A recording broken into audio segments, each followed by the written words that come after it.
Shalom saudara, selamat pagi. Kita ketemu kembali pagi hari ini dalam Morning Devotion. Selamat pagi saudara-saudara, apa kabar?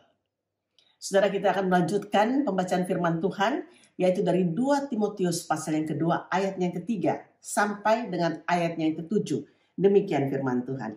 Ikutlah menderita sebagai seorang prajurit yang baik dari Kristus Yesus. Seorang prajurit yang sedang berjuang, tidak memusingkan dirinya dengan soal-soal penghidupannya, supaya dengan demikian ia berkenan kepada komandannya. Seorang olahragawan hanya dapat memperoleh mahkota sebagai juara apabila ia bertanding menurut peraturan olahraga. Seorang petani yang bekerja keras haruslah yang pertama menikmati hasil usahanya. Perhatikanlah apa yang kukatakan, Tuhan akan memberi kepadamu pengertian dalam segala sesuatu. Saudaraku, di dalam pembacaan firman Tuhan ini, Paulus menggunakan beberapa gambaran kehidupan untuk memberikan contoh konkret kepada Timotius apa yang menjadi fokus kita dalam membangun kehidupan yang tekun untuk mengerjakan tugas pelayanan.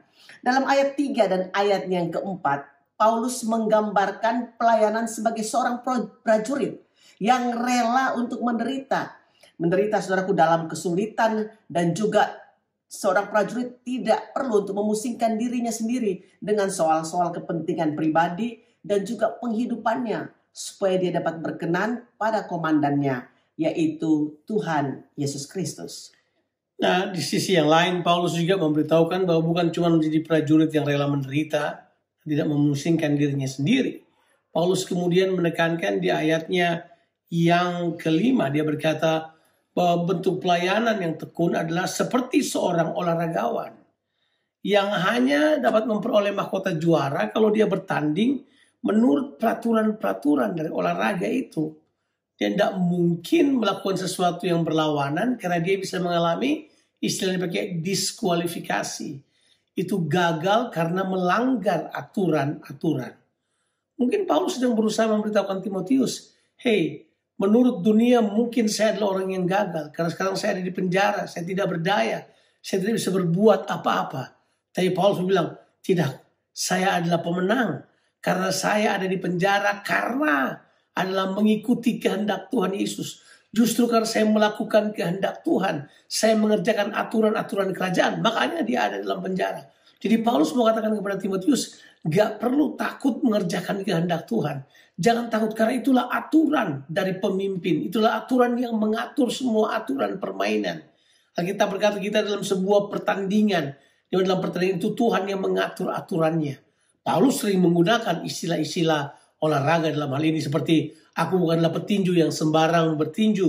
Aku bukanlah pelari yang berlari tanpa arah dan tujuan.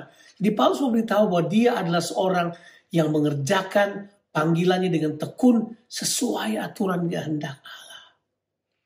Dalam ayat ke-6 dan ayatnya yang ke-7, saudara, di sini Paulus menggunakan gambaran favoritnya, yaitu menjadi seperti petani. Di sini Paulus, saudaraku, mengatakan bahwa seorang petani yang bekerja dengan tekun dan penuh kesabaran tetap berurusan dengan tanah dan juga dengan pupuk, sekalipun belum melihat hasilnya. Saudara, tapi tetap terus harus bekerja. Paulus berkata mereka lah yang pertama-tama harus menikmati hasil usahanya. Nah, kita sebagai orang percaya perlu mengerti bahwa Paulus sedang mengatakan kepada kita sekalian bahwa hey, sebagai prajurit, sebagai atlet, ataupun sebagai petani, ada hal yang kita perlu lihat di sini. Ada karakter yang perlu dibangun di dalamnya. Sebagai prajurit, kita tidak boleh mementingkan soal diri kita sendiri. Yang kita pikirkan adalah kita masuk dalam pelayanan, walaupun menderita, kita akan tetap menderita karena Kristus. Tapi juga kita akan berupaya untuk berkenan kepada komandan kita. Sebagai atlet kita harus bertanding menurut aturan-aturan yang berlaku.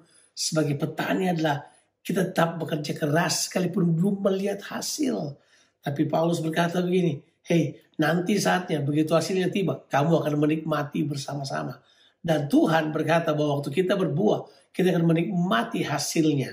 Tuhan kita adalah Tuhan yang mengerjakan sesuatu sekalipun tidak terlihat. Saudara mungkin tidak melihat hasilnya sekarang, tapi bekerjalah. Teruslah bekerja dengan tekun, karena saudara pasti akan melihat hasilnya. Amin, saudara. Saudara, mari kita tujukan pandangan kita hanya kepada Tuhan Yesus dengan semua tanggung jawab dan kepercayaan yang Tuhan berikan kepada kita dengan tekun dan dengan setia. Karena dalam persekutuan dengan Tuhan, jeripaya kita nggak pernah sia-sia. Amin.